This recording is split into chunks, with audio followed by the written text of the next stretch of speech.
ఇక fight ఫైలో final story చూద్దాం. గల్లీ చిన్నది కానీ ప్రమాదాల రిస్క్ పెద్దది. నివురు గప్పిన ముప్పు నిప్పు రాజేసింది. అమీర్పేట మెయిన్ రోడ్ పైన ఉన్న కేఎస్ఆర్ కమర్షియల్ కాంప్లెక్స్లో భారీ అగ్ని ప్రమాదం జరిగింది.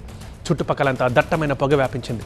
క్షణాల్లో వ్యాపించిన అగ్నికీలల్లో ఏకంగా 14 షాపులు బుగ్గిపాలయ్యాయి. 5 టీమ్స్ పోలీసులు హుటాహుటిన స్పాట్కు చేరుకున్నారు. ఓవైపు ఫైర్ యాక్సిడెంట్, మరోవైపు ట్రాఫిక్ జామ్తో పట్టపగలే జనాలకు చుక్కలు కనిపించాయి. ఇరుకు గల్లీ, 110 అడుగుల పొడవు, 5 అడుగుల వెడల్పు షాపింగ్ కాంప్లెక్స్, ఏసీలు, ఫ్యాన్ల కోసం అడ్డదిడ్డంగా వైరింగ్, ఎనీ టైమ్ డేంజరస్ అనే సంకేతాలు క్లియర్గా కనిపిస్తున్నాయి. ఫైర్ సేఫ్టీ పాటించిన దాఖలాలే లేవు. ఆ ఇరుకు గల్లీలోకి ఫైర్ ఇంజిన్ని తీసుకెళ్లడమే ఒక సవాల్గా మారింది. ఫైర్ ఫైటర్స్ అసలు లోపలికి వెళ్లే వీలు లేకపోవడంతో రోబోని రంగంలోకి దించారు.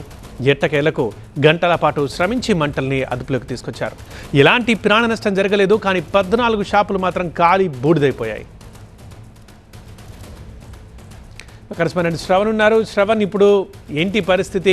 ఎంతవరకు ఆస్తి నష్టం జరిగింది? అండ్ ఈ ప్రమాదం తర్వాత బయటపడుతున్న లోపాలు ఏంటి? ప్రస్తుతం మంటలు పూర్తిగా అదుపు చేశారు.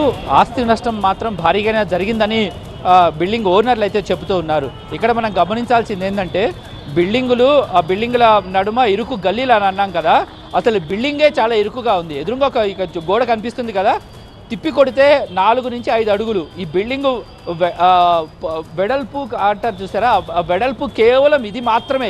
ఇదే హైట్లో ఒక ground floor, first floor, second floor, అంటే 2 అంతస్తుల భవనం, గ్రౌండ్ ఫ్లోర్తో 2 అంతస్తుల భవనాన్ని నిర్మించారంటే దీని కండిషన్ అర్థం చేసుకోవచ్చు. సో ప్రమాదం జరిగినప్పుడు ఫస్ట్ ఎక్కడైతే సెకండ్ ఫ్లోర్ మనం చూపిస్తున్నామో ఆ సెకండ్ ఫ్లోర్లో అగ్ని ప్రమాదం జరిగింది. పొగలు అక్కడి నుంచి వ్యాపించాయి. ఇక్కడ మనం గమనించాల్సిన విషయం ఏంటంటే సెకండ్ ఫ్లోర్కి అసలు పూర్తిగా పవర్ కనెక్షన్ లేదు అనేది ఈ బిల్డింగ్ ఓనర్ చెప్తున్నాడు. ఈ building owner first and second ఫ్లోర్లో హెల్మెట్ షాపు, టాయ్స్ షోరూమ్ నడుపుతున్న ఓనర్ ఇద్దరు పేరు శంకర్.